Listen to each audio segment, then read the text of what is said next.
तो आज मैं जिनके बारे में बात करना चाह रहा हूँ और कर रहा हूँ, उस शख्स को दुनिया में हर कोई जानता है, हर कोई जानता है। मैं आज बात करने वाला हूँ डॉक्टर भीमराव रामाजी अंबेडकर जी के बारे में, जिनको बाबा साहब भीमराव अंबेडकर जी कहते हैं। डॉक्टर भीमराव रामाजी अंबेडकर भारत के एक महान समाज सुधारक, अर्थशास्त्री, वकील और संविधान के जनक थे। सुनिएगा, गौर से सुनिएगा, आपके बहुत काम आने वाली है ये सब चीज़ें। जिनका जन्म महुआ मध्य प्रदेश में एक दलित परिवार में हुआ था। किसमें हुआ था? दलित परिवार में हुआ था। उन्होंने छुआछूत और जातिगत भेदभाव के खिलाफ संघर्ष किया। आजकल कोई नहीं करता है, कोई किसी के लिए नहीं करता है। कोई अगर मार खा रहा होता है तो कोई किसी की मदद करने नहीं जाता है।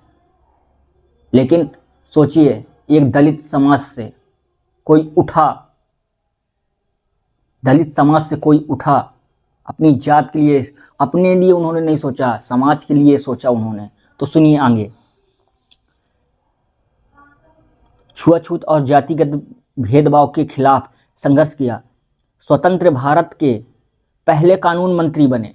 अब सोचिए, स्वतंत्र भारत के पहले कानून मंत्री बने और भारतीय संविधान की नींव रखी, जिनमें उन्होंने सामाजिक न्याय और समानता को सुनिश्चित किया।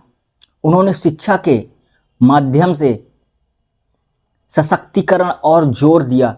कई पत्रिकाएं शुरू की और बाद में हिंदू धर्म की कुरीतियों से तंग आकर बौद्ध धर्म अपना लिया।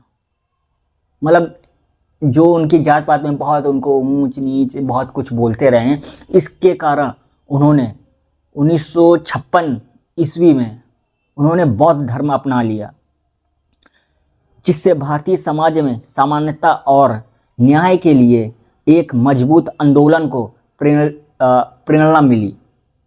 समझे? प्रेरणा मिली। अब देखिए, प्रारंभिक जीवन और शिक्षा उनकी क्या क्या थी। उनका जन्म हुआ था 14 अप्रैल 1891 महुआ मध्य प्रदेश में हुआ था। ठीक है। उनका परिवार जो था महार जाति के थे। कौन सी जाति के थे?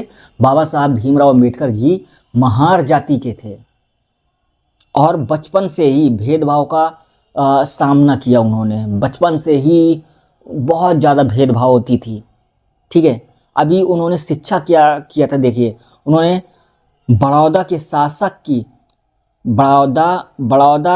के शासक की छात्रवृत्ति से कोलंबिया विश्वविद्यालय USA और London school of economic UK में अध्ययन किया, जहां अर्थशास्त्र और कानून के डायरेक्टर की उपाधि प्राप्त की।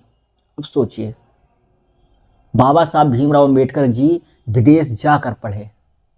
उनके देश में, भारत में बहुत ज़्यादा भेदभाव होता रहा। इसके कारण उन्होंने विदेश जाना सही समझा कि यहाँ से अगर कुछ नहीं हो रहा है तो मैं बाहर जाऊँगा, विदेश में जाकर पढ़ूँगा, तब मैं कुछ ना कुछ कर सकूँगा अपने देश के लिए, अपने यहाँ के वासियों के लिए, कि मेरे साथ भेदभाव हो रहा है तो बाकी अन्य लोगों के साथ ना हो सके। अब देखिए आगे। भारतीय संविधान की प्रमुख समिति के अध्यक्ष थे। भारतीय समिति के संविधान अध्यक्ष भी थे, देखिए, और भारत के संविधान के मुख्य वास्तुकार कहलाते हैं। संविधान के माध्यम से समानता, स्वतंत्रता और सामाजिक न्याय के सिद्धांतों को स्थापित किया उन्होंने।